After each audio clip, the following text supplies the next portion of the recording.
chicos del grupo B, no sé quién les dio clase de oftalmo, porque el grupo A me dice que les dio el doctor Góngora. No, Castillo. Castillo A. Sí. ¿Y Góngora B? Sí. Es que tienen un relajo ahí con ninguno de los dos usó la E42. No. Castillo no. Castillo no usó la E42 con nosotros. Y Góngora sí. ¿Góngora sí o no? Para subir clases, calificaciones. Pero no hicieron ahí el examen. Con razón, porque no, o sea, es un relajo en la 42, ninguno de los dos tiene nada, o sea, el libro de trabajo que pusieron es uno viejo, entonces, pues no está como el esquema de evaluación más reciente, o sea, del año pasado, tampoco de los contenidos del año pasado, entonces es un show, no sé qué onda. No sé si yo tampoco lo voy a poder usar, bueno, eso quedó la maestra, la Silvia, de resolver hoy. Pero bueno, pues el primer papelito lo podemos hacer así en papel y ustedes me ayudan a calificarlo. Son 10 preguntas nada más. Y pues ya vemos qué onda con los demás. Bueno, por lo menos sé que no va a poner imagen. Por lo menos sé que no va a poner imagen. Bueno, vamos a acabar. No sé qué tan bueno sea que lo pongamos. No, va a ser bien, ¿no? Solo vale 1%. ¿De libreta? No. Traigo tu lapicero. Pues ya no, que lo ponga.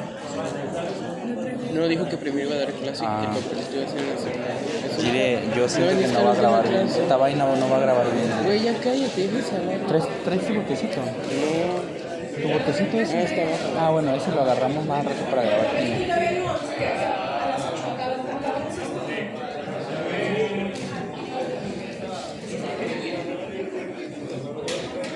Ok. A ver, chicos, entonces, eso ya lo vimos, ¿verdad? Sí. Eso no.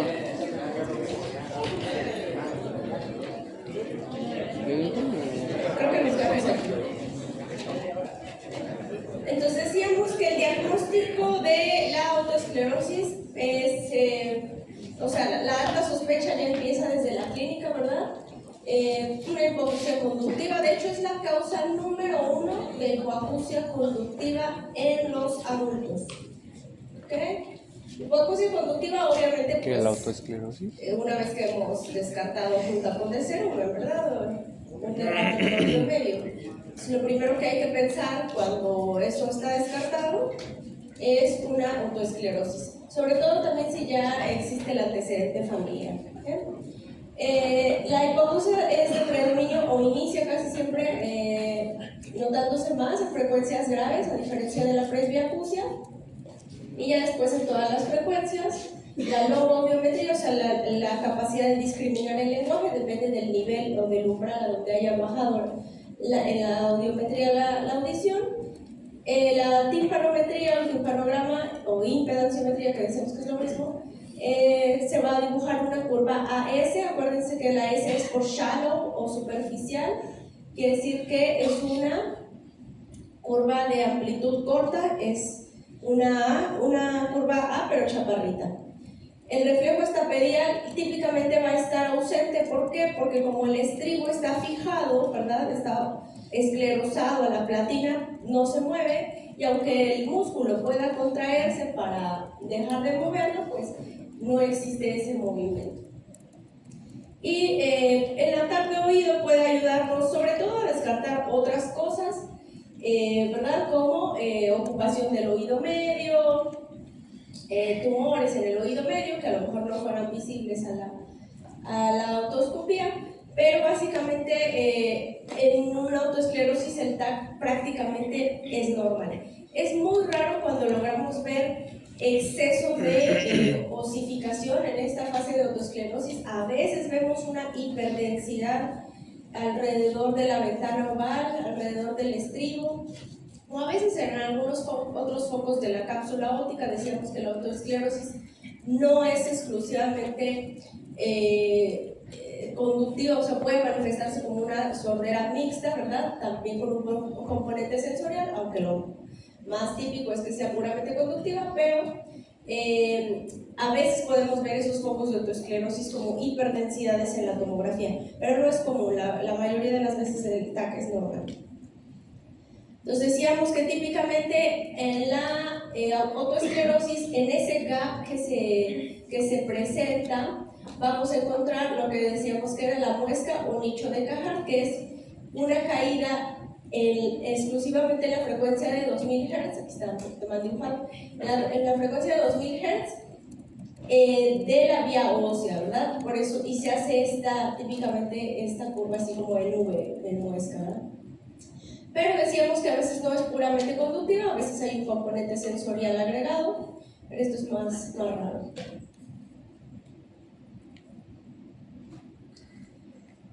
Entonces decíamos que a veces encontramos como pequeñas hiperdensidades, ¿verdad? Esta es una cápsula óptica normal. Aquí al revés, aquí es en desfase de autoespongiosis. Si ven aquí la cóclea, está como muy adelgazada esta parte del promontorio, ¿verdad? A diferencia de esta que está bien osificada, aquí tuviera como una hipodensidad en el centro, como si se hubiera absorbido ese hueso, ¿verdad? Entonces hay que hacer diagnóstico diferencial con otros tipos de sorderas conductivas, ya habíamos dicho, displea con derrame, desde hasta un tapón de cerilla, ¿verdad? Disrupción de la cadena o otras cosas como, decíamos, fijación de la cadena, en el contexto de una artritis reumatoide, de artrosis, tumores del oído medio, ¿verdad? Y también algunas causas sensoriales. Aunque algunas de estas pues, son 100% sensoriales, pero bueno, pueden tener también un componente conductivo agregado. Entonces el tratamiento en realidad pues farmacológico, esto es pues básicamente histórico. Bueno, antes se utilizaban estas inyecciones de fluoruro de sodio, pero pues no han tenido un éxito así lo suficiente como para decir que son estándar de tratamiento. Vitamina D, pues bueno, solamente está justificada en los pacientes que sí tengan identificada la insuficiencia, pero no son, digamos, no generan un verdadero cambio en la sordera, tampoco en el acúfeno. En realidad, lo que más sirve para la sordera, para mejorar ese gap conductivo, ¿verdad?, es la cirugía, es esta pedectomía, en la cual se sustituye el estribo, que es el fijo, el que no se mueve, por una prótesis. Se quita el estribo y se hace un hoyito en la platina, y esa prótesis es como un ganchito, ¿verdad? Se cuelga al yunque y el pistón, la base de ese ganchito, se introduce en la platina y entonces ya se restablece el movimiento. Para considerar un paciente candidato a cirugía sí debe de haber al menos un seguimiento de unos 6 meses o a 1 año, o sea que estemos seguros de que se trata de esta enfermedad, que no hay ningún otro diagnóstico posible o más probable, ¿verdad? Pues para que esto resulte. Cuando el paciente no se quiere operar por tema de contraindicación, no se puede operar, o por tema de riesgos, no se quiere someter a los riesgos, pues lo que se hace es rehabilitación nada más con un aparato auditivo. Entonces la estapedectomía se hace incluso con anestesia, sedación, solamente sedación y local, y lo que se hace es pues, literal un colgajo de piel, se levanta como si fuera una cortina la piel del conducto junto con la membrana timpánica, y accedemos a esta parte posterior de la caja timpánica donde vemos el estribo, vemos el músculo estapedial, de hecho tenemos que cortar el tendón del estribo, del músculo estapedial para poder liberar el estribo y bueno, colocar la prótesis. Ya luego que está bien colocada, se hace la prueba del cuchicheo, el paciente de manera inmediata recupera audición y si vemos que recupera, o sea, si vemos que nos escucha con una voz susurrada, quiere decir que sí está funcionando la prótesis y bajamos otra vez el colgajo. Así se ve la prótesis a través de un lente de endoscopía, ¿verdad? Este es la apófisis larga del yunque y así queda en la platina. Alrededor se puede poner grasita para que no se mueva la prótesis. Ok, y les digo, los que no quieren operarse alguna razón, solamente se rehabilitan con un aparato auditivo, ¿verdad? El zumbido, cuando es muy incapacitante, también puede, a la cirugía no quita el acúfeno, el zumbido, entonces, o el tinnitus. Los pacientes en los que es muy incapacitante el acúfeno, les conviene más, mejor, utilizar un aparato auditivo, que ahí sí puede configurarse de manera que enmascare el acúfeno, ¿verdad? Okay. ¿Dudas de autoesclerosis?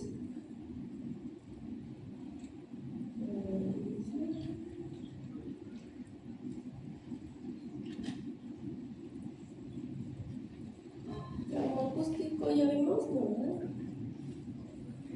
Trauma acústico es muy fácil, básicamente es la lesión al oído interno, al nervio de la audición por exposición a ruido, ya sea un ruido agudo muy intenso o exposición prolongada a niveles muy altos que superen los 90 decibeles, ¿verdad? Entonces esta es una enfermedad prácticamente de riesgo laboral.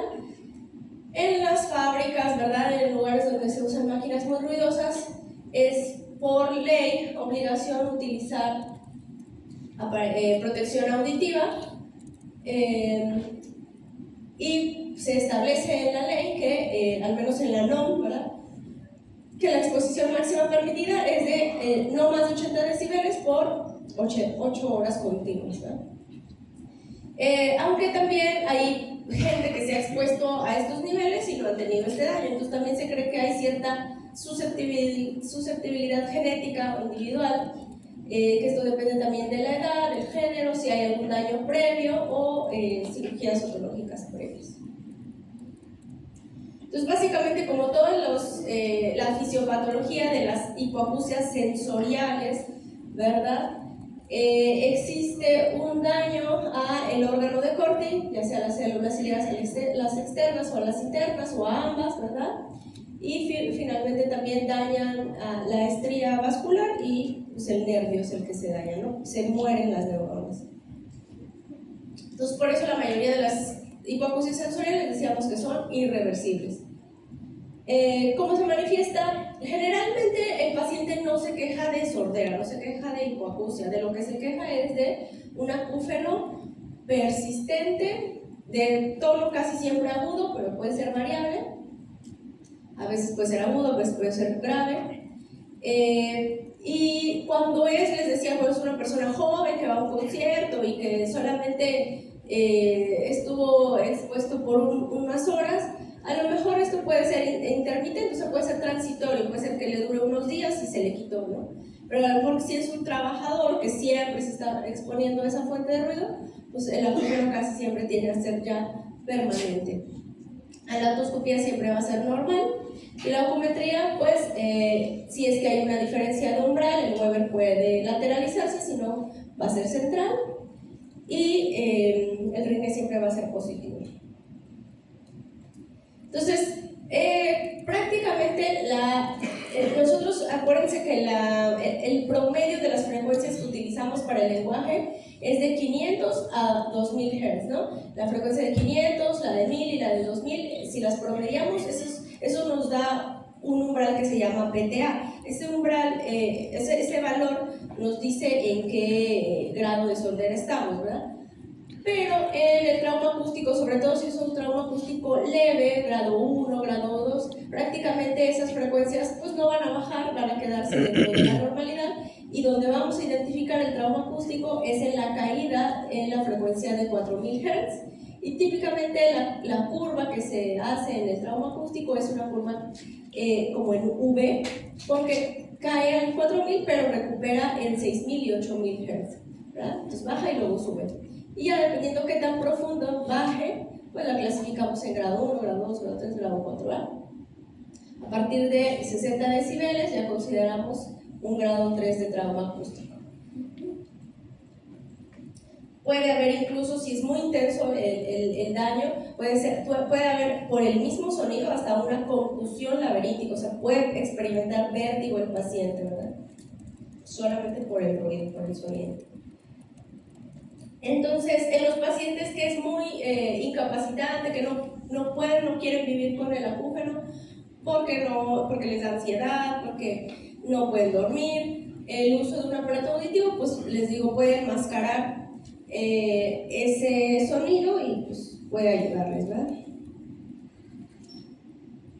La prevención entonces es importante, sobre todo en estos ambientes laborales. Siempre hay que usar protector, siempre que están expuestos a la fuente, y siempre les están haciendo por ley audiometrías cada año, cada 6 meses para detectar esas pérdidas. La verdad, lo que yo he visto por experiencia, sobre todo pacientes que trabajan en Estados Unidos, sí les hacen sus audiometrías, pero nunca les dan pues el resultado. Es información confidencial del patrón, y ya tienen un daño de trauma acústico, pero no lo reportan. Generalmente, como son trauma acústico grado 1, grado 2, y los niveles de PTA siguen estando normales, les dicen, no, tu audiometría está normal, pero el paciente ya trae el acúfeno, ya trae el trauma acústico, ¿no? Pero pues no les conviene decir, si ya tienes un daño porque has trabajado con nosotros, te vamos a indemnizar, no, ¿verdad? Entonces, pero sí ocurre bastante, que ya traen un daño y les dicen, no, tu audiometría está normal, puedes seguir trabajando. Usa tu protección, ¿no? Entonces es importante también que esas personas pues se hagan estos estudios por fuera, independientes, ¿no? Es bien fácil superar el umbral seguro de sonido, ¿verdad? Desde una moto, los que manejan en moto, las mortálicas. Por ejemplo, la moto, vean ahí, 90 decibeles. Entonces, los que usan también audífonos en el gym, ¿verdad? Usen audífonos que tengan la función del noise cancelling, porque se suma el ruido externo al ruido que están poniendo en su dispositivo. No le suban más del 60%, ¿verdad? De la capacidad de su dispositivo, del volumen. No peleen, una discusión acalorada también puede ponernos en riesgo, ¿verdad? No tengan bebés tan pronto. Entonces, es bien fácil tener un trauma acústico. Y los que van a conciertos también, no se pongan cerca de las bocinas. O si se van ni modo quedamos cerca ahí, pues pónganse sus AirPods. Ok.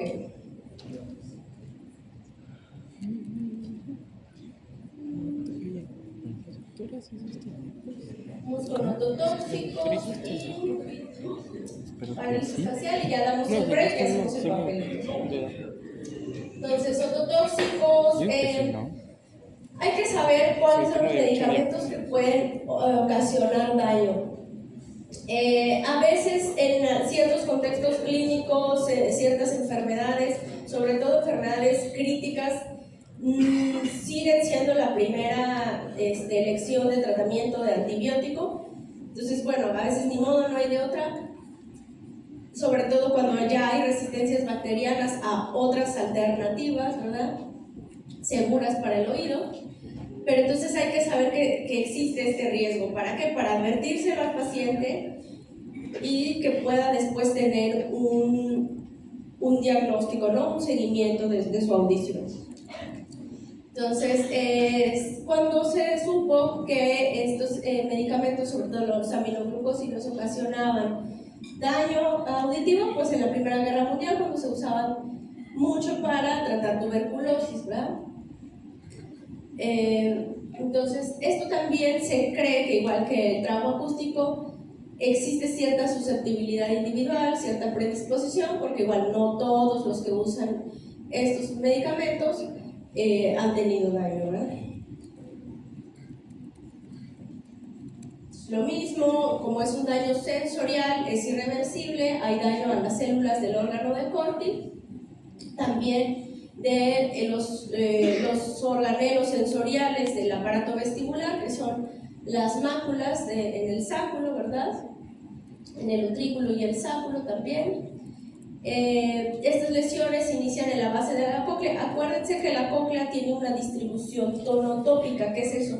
Que la base de la cóclea detecta sonidos o frecuencias agudas, y el ápice, conforme va subiendo hacia el caracol, detecta sonidos graves, ¿verdad? Tiene cierta preferencia por distinguir o procesar esas frecuencias. Entonces, como afecta la base, se afectan primero las frecuencias agudas. Entonces, típicamente son los aminoglucósidos. El daño siempre es irreversible cuando ya se estableció. Algunos antineoplásicos, ¿verdad? Como derivados del platino, como el cisplatino. Diuréticos de asa, furosemide, que se usa de manera súper frecuente, súper común en pacientes renales, ¿verdad? Pacientes que ya tienen insuficiencia cardíaca, algún grado de retención de líquidos. Antiinflamatorios, a veces los usamos en el contexto de cardiopatías isquémicas de manera crónica para prevenir infartos, ¿verdad? La aspirina. Salicilatos como el sulindaco también, ¿verdad? Que se utilizan en contextos de artritis reumatoide. Derivados de la quinina, como la cloroquina también, en enfermedades autoinmunes o infecciones parasitarias. Entonces, todas estas diapositivas, les digo, ya estaban en la E42, pero bueno, de todas maneras sí existen, sí están los que puedan acceder a ellas. Se las puedan compartir, están todos estos esquemas y diapositivas, ¿no? Entonces, acuérdense, decíamos que pacientes que tienen ya el tímpano perforado, de preferencia no dar a gotas, tratamiento tópico con neomicina. Sería raro que se absorbiera en gran cantidad al oído interno, pero pues no vaya a ser, entonces de preferencia no las den. Y bueno, los más representativos ototóxicos es la amikacina y la gentamicina, ¿verdad? Tobramicina, pues prácticamente esa no la utilizamos tanto intravenoso, esa es más tópico, ¿verdad? Los oftalmos lo utilizan mucho. Canamicina también ya es raro usarla. La estreptomicina sí en el contexto, decíamos, de tuberculosis o también en algunas infecciones, neumonías, ¿verdad? En bebitos, en neonatos, en prematuros, o neumonías también, claro, en adultos adquiridas de forma intrahospitalaria que son resistentes a otros antibióticos, ¿verdad? Y bueno, entonces apréndanse nada más los grupos, ¿no? Antineoplásicos, diuréticos de asa sobre todo, algunos diuréticos de tipo cerebrales como el manitol, la acetazolamida también, aunque en menor grado. Algunos antibióticos que también, sin ser aminoglucósidos, pudieran causar algún daño auditivo. La eritro, pero intravenosa, vancomicina, clorafenicol. La ivermectina casi siempre es un tópico ungüento, entonces esto es muchísimo menos su perfil ototóxico, pero bueno, también se ha descrito. Entonces, típicamente estos medicamentos se utilizaban para combatir bacterias gram negativas, digo, se siguen utilizando a veces, pero si tenemos la opción de utilizar su alternativa, como cefalosporinas de tercera generación y quinolonas, hay que hacerlo. Claro que cuando ya hay resistencia a esto, pues bueno, a veces ya no hay de otra, ¿no? Pero ahorita ya hay demasiada disponibilidad de antibióticos, tenemos imipenem, meropenem, combinación de ampicilina con tazobactam, etcétera, ¿no? Entonces, hay bastantes opciones ya.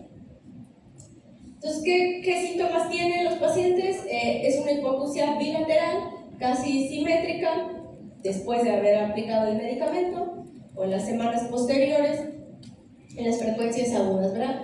Tiende a ser moderada a severa, puede además acompañarse de afectación vestibular, puede haber desequilibrio, vértigo, ¿verdad?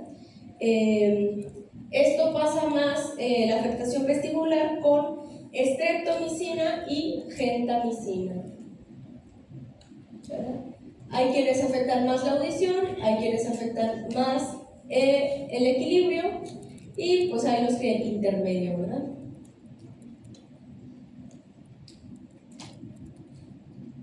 Ok.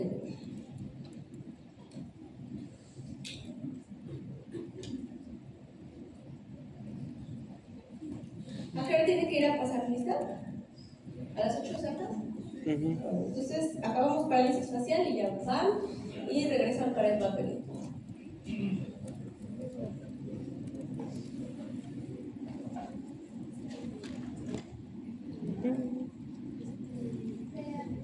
Rápidamente, chicos, parálisis facial. ¿Ya lo vieron en neuro?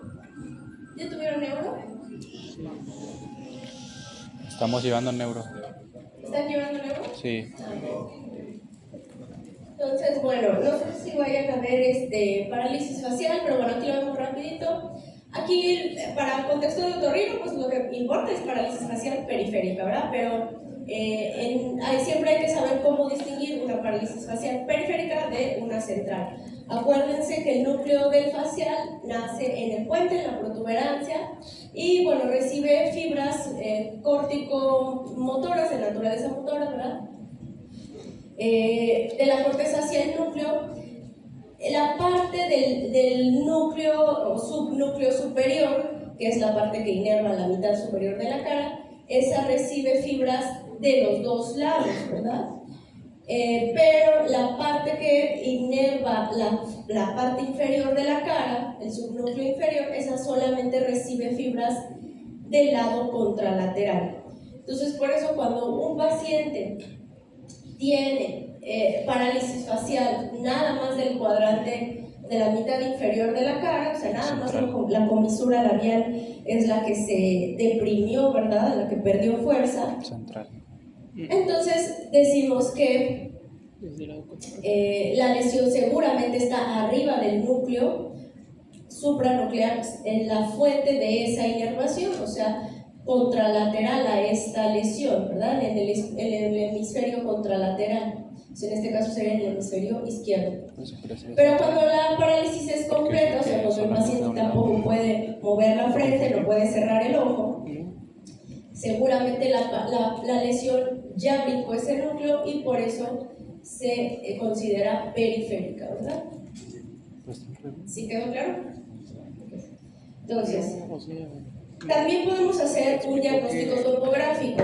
Ya la parte exclusivamente, solamente hablando de parálisis periférica, o sea, hablando de la parte en la que el nervio ya sale de la base del cráneo, sigue varios trayectos, ¿verdad? Inerva varios sitios, tiene funciones mixtas, no solamente de movimientos, sino también funciones avanzadas sensoriales, ¿verdad? Entonces, dependiendo de qué tipo de función se perdió, podemos saber pues dónde está más o menos la lesión o el daño, ¿verdad? Entonces, la porción dentro del cráneo del facial, que todavía se consideraría parálisis facial periférica, no supranuclear, ¿verdad? Pero sí periférica, es la cisterna dentro del conducto auditivo interno, por eso se llama intracanalicular. La porción laberíntica, que aquí sí ya,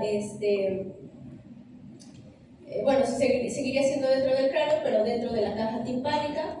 El ganglio geniculado, acuérdense cuando vimos anatomía de la caja timpánica, decíamos que da una vuelta, ¿verdad? Ahí en la pared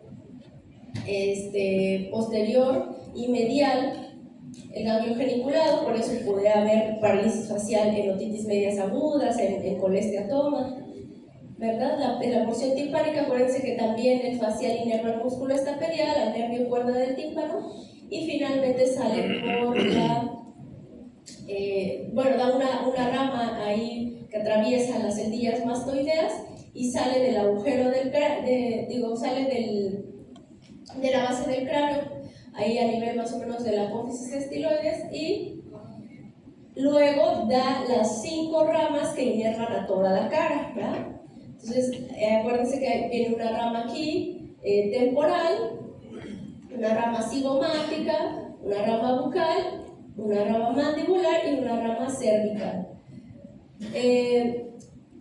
También recuerden que el nervio aquí del ganglio geniculado sale el nervio petroso mayor, que finalmente va a inervar a la glándula lagrimal, entonces va a producir lágrima.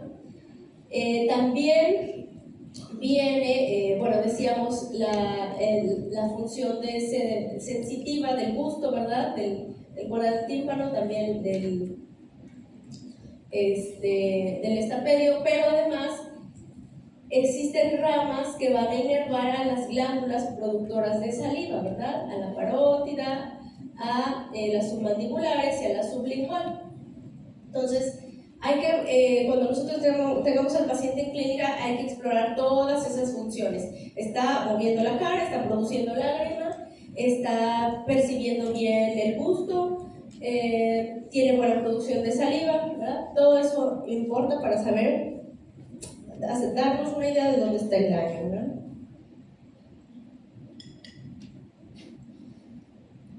Ok, entonces, por definición, bueno, eso ya lo vimos. Aquí vamos a ver únicamente parálisis facial de Bell, que es la típica parálisis facial periférica, es la más común y es idiopática, ¿verdad? Hay algunas otras, cuando sí establecemos una causa, hay causas primarias, o sea que dependen de lesiones en el propio nervio, disfunciones en el nervio, ya sea por infección por herpes zóster, ¿verdad? Tumores en el mismo nervio, o causas secundarias, o sea, algo que afectó al nervio de forma externa, ¿verdad? Traumatismos, cirugías, metástasis, tumores externos que por compresión están dañando.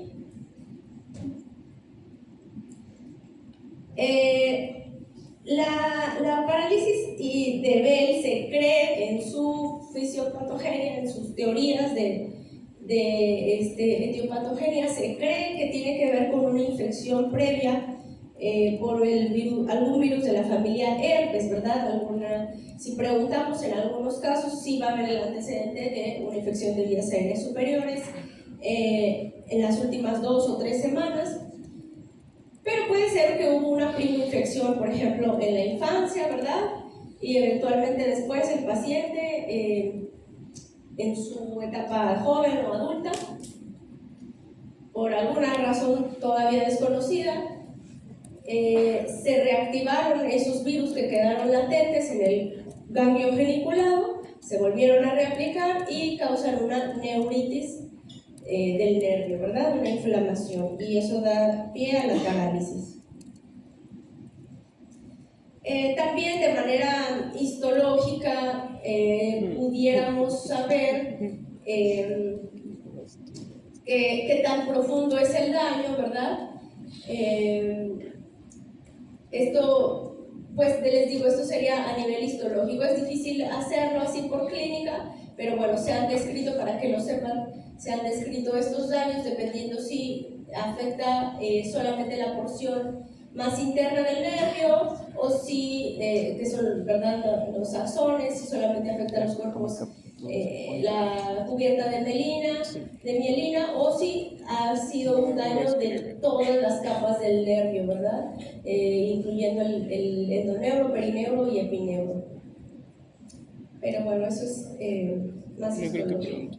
Entonces aquí se van a quedar con este esquema también para que lo estudien de todos los sitios por donde pasa el nervio facial y todas las partes clínicas que pueden verse afectadas, ¿verdad? Entonces, como exploramos la cantidad de lágrima que produce el paciente, la prueba de Schirmer. ¿Esto lo vieron en oftalmo? ¿Vieron Sjögren? ¿No? Bueno, se pone una tirita especial de papel filtro en el párpado inferior, se vierte y pasado un tiempo se mide hasta dónde quedó la marquita de la lágrima por milímetros de humedad, ¿verdad? Se dice si es normal o no la producción. Obviamente del lado que esté paralizado pues va a ser menos la producción de lágrima. Entonces, parálisis de Bell, esto es lo que quiero que se lleven a casa. Es una parálisis de inicio súbito, sin causa evidente. Les decía, podemos preguntar si hubo un resfriado, un catarro semanas antes. A veces lo hay, a veces no. El cuadro clínico, siendo periférica, pues vamos a perder completamente de la mitad de ese lado, del lado de la lesión. Aquí siempre es ipsilateral a la lesión. Pérdida de la movilidad, ¿verdad? Arriba, ¿cómo se va a manifestar? Pues se borran los pliegues de la frente, el ojo, que no lo van a poder cerrar o no lo van a poder abrir. Cerrar, no lo van a poder cerrar, ¿verdad? El orbicular lo que hace es cerrar el ojo. Entonces, típicamente se presenta el fenómeno de Bell que es cuando el paciente quiere cerrar el ojo y no puede, el globo ocular se va hacia arriba, ¿verdad? A nivel de comisura que va a haber, pues va a haber una caída de la comisura o incluso una desviación hacia contralateral, el lado que tiene la fuerza conservada, pues va a jalar, ¿verdad?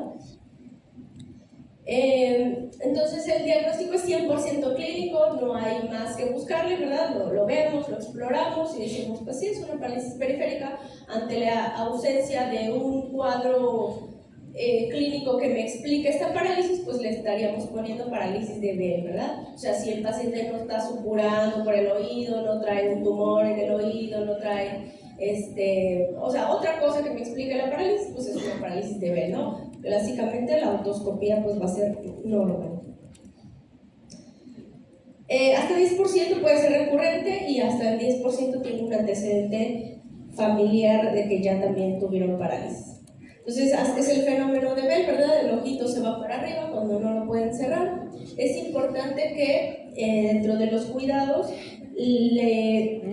porque esto se les va mucho, les dan luego sus tratamientos, su aciclovir, sus esteroides, o a veces ya hasta lo mandan a fisioterapia y no les dicen que cubran su ojo. Tienen que cubrirlo, parcharlo para dormir, para evitar úlceras corneales. Entonces hay una clasificación clínica de House-Brackmann de la severidad de la parálisis, básicamente así rápido como se lo pudieron aprender. En la 2 el paciente todavía puede cerrar el ojito sin mucho esfuerzo, en la 3 puede cerrar el ojo con mucho esfuerzo y en la 4 ya no puede cerrar nada el ojito, ¿verdad? Aunque lo fuerce demasiado. Y bueno, en el 6 ya hay una hasta deformidad muy evidente. Como les decía, hay que descartar otras cosas, pero bueno, ante la ausencia de una causa, es una parálisis de Bell. Tumores en la farótida también pueden ocasionar estas parálisis. Entonces, la idiopática, la de Bell, hasta el 80% recupera en 4 semanas. Hay que decirle esto al paciente, toma tiempo, no va a ser en días, no va a ser en menos de una semana, ¿verdad? Pero hay buen pronóstico, el 80% recupera al 100%. Y bueno, un 20% sí puede tener algunas secuelas que duren hasta los 3 meses y después de esos 3 meses pudiera ser que ya recupere al 100%. Entonces, pero hay que tranquilizarlo, hay que decirle que esto va lento, cuidar el ojito, decíamos, ¿verdad? Lubricarlo, parcharlo por las noches al dormir. ¿Qué vamos a dar de tratamiento? Si el paciente llegó con nosotros en las primeras 48 horas, todavía podemos dar y todavía puede haber una mejoría sí, con los antivirales, ¿verdad? Puede ser aciclovir, puede ser valaciclovir. El chiste es cubrir 2 gramos por día de dosis, porque a veces también se quedan bajitos en la dosis. Si ya han pasado más de 2 días de que empezó la parálisis, digo, pueden darlo, pero en estudios, ¿verdad? Metaanálisis se ha visto que ya no hay diferencia significativa en el resultado final, o sea, ya no mejora la recuperación cuando se da después de esos 2 días. Esteroides sí, siempre sí, igual la misma dosis que lo damos para hipoacusia sensorial súbita, 1 miligramo por kilo por día. Igual lo pueden ir bajando cada 5 días, reducir la dosis. Complejo B, pues también casi siempre lo damos, ¿verdad?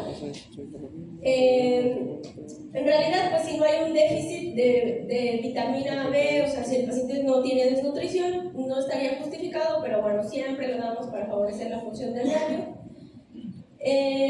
Y la fisioterapia, ¿cuándo van a indicar fisioterapia?